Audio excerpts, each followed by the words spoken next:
It is what it is, y'all. Kyle, cleared of all charges. Let's get into it.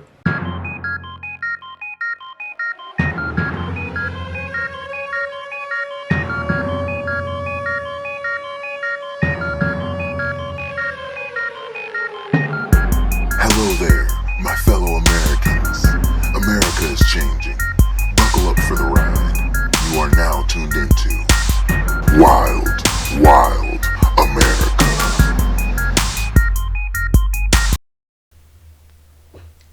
What's good, YouTube? It's your boy Spencer Bandana back here with another banger of a video. We are talking about Kyle Rittenhouse and how he was just let go.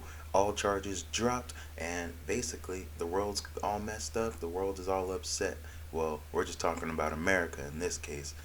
My opinion on the whole matter is, hey, the law is the law, and we gotta abide by that. And this case was bigger than black and white or whatever you guys want to see it. This was about these people, these leftists and whatnot, trying to push their agendas and do their little fear mongering and their bully tactics to try to.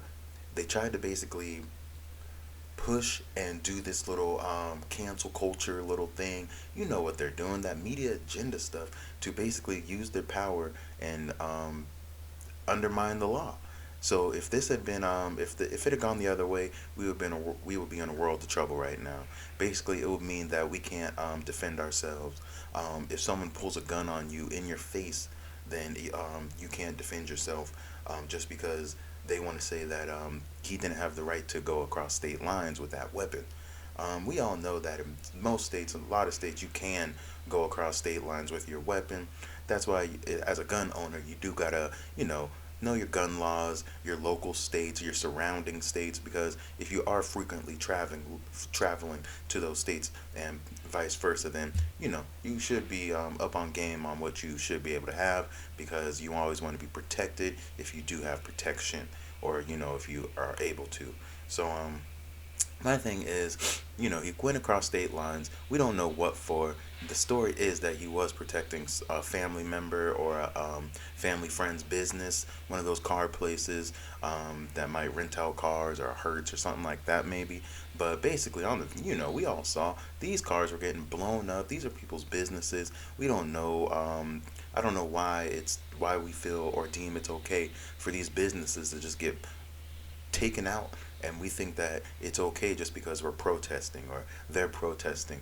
Go protest at the Capitol. Go protest at some little state building where it's the state's money. Don't go to a mom and pop shop or some just person that finally made it and they got their own business and it's flourishing, or just not. It might not even be flourishing. It's barely above water, and then here comes y'all to just kick them while they down. And we already got we already can't be going out. We already got these mandates, and then just to put sugar in the wound. I mean, not sugar, to put salt in the wound. Now we got just basically the rioters coming in, and now we got to clean up and things like that. But I digress from that. That's too much. That's a whole nother story.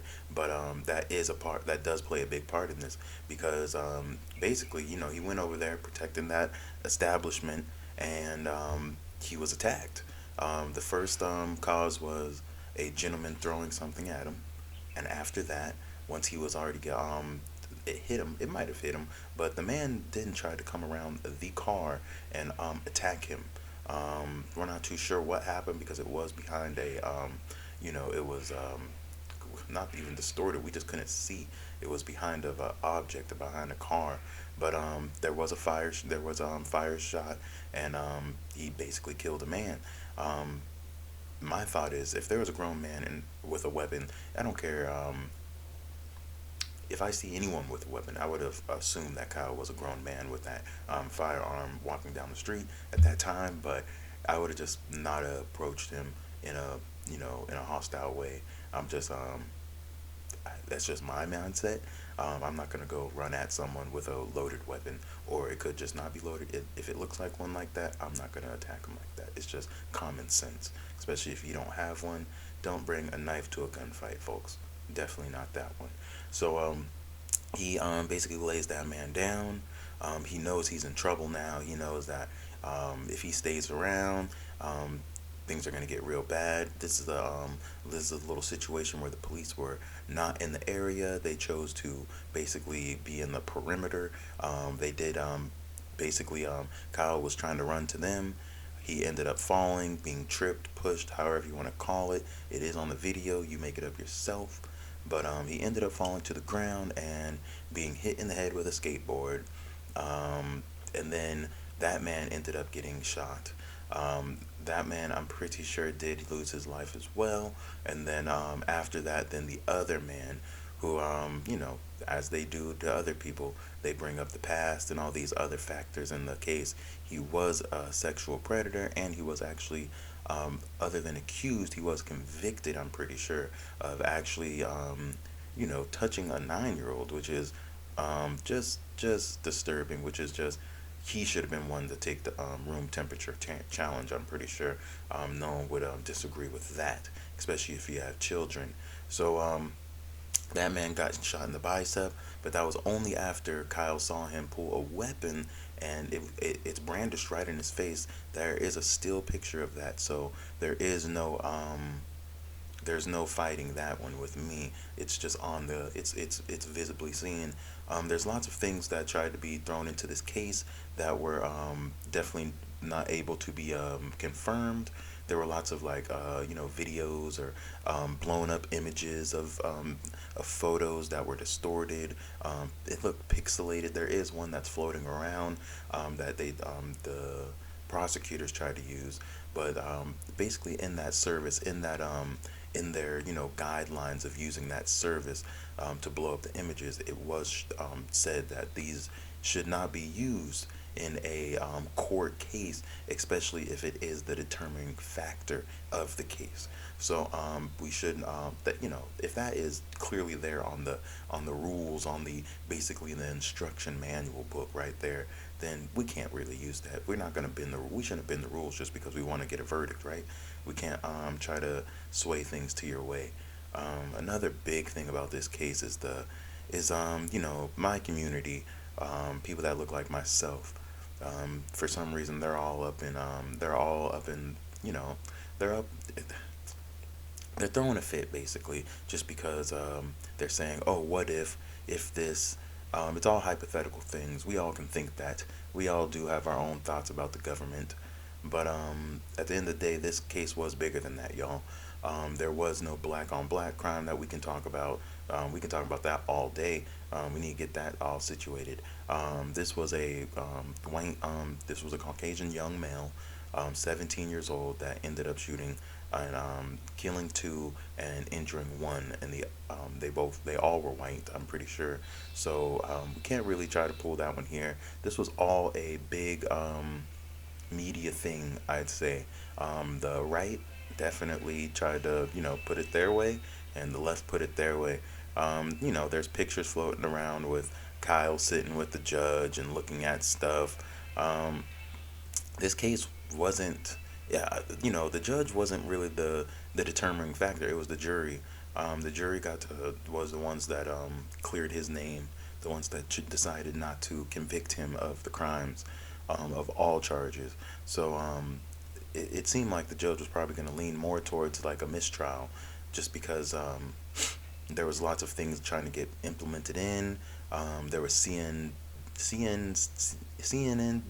that that news station was got caught actually following the jurors home, which is crazy, on the bus. And we can't be doing that. And the fact that a news station went out their way to follow jurors home and try to basically put their identity out there or try to get the scoop, but who knows what they would have tried to do.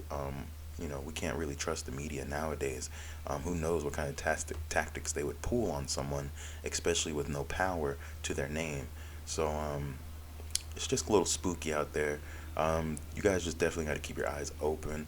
We all know that there was lots of foolery and wizard tricks that are going on nowadays, especially in this case. And it was just real spooky. We saw Joe Biden try to come out and say that Kyle was this and that, And who knows? Honestly, he could. His intentions when he originally got there might not be the story that was told. It might not be the he was going to protect someone. It could really be that he was on that agenda, on a racist, or maybe he was. Yeah, who knows? He could have been. I'm not throwing that out. But the moral of the at the end of the day, the moral of the story is, um, he had a weapon that he legally could have, and once he felt threatened, which he was for his life, he used his right to bear arms and protect himself.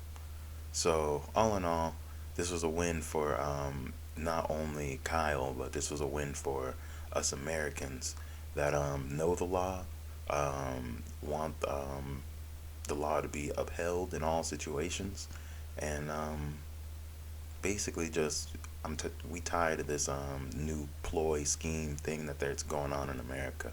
At least I am. So stay with me, y'all. We gonna keep getting these stories out. I got a couple more stories of y'all. I got some stuff that just was on the headlines, just like that popped up. So a couple little funner stories, not fun, but definitely just more like what's going on here in America. Just crazy stories. We're gonna give you guys a couple of these hot topics. So I'll be talking to you guys soon. I know we talked about that other situation with young Dolph. We're just talking about everything. But like I say, keep that open mind. Stay blessed out here. I'll talk to you guys next time. Thanks for watching Wild Wild America. I'll talk to you guys next time. Deuces.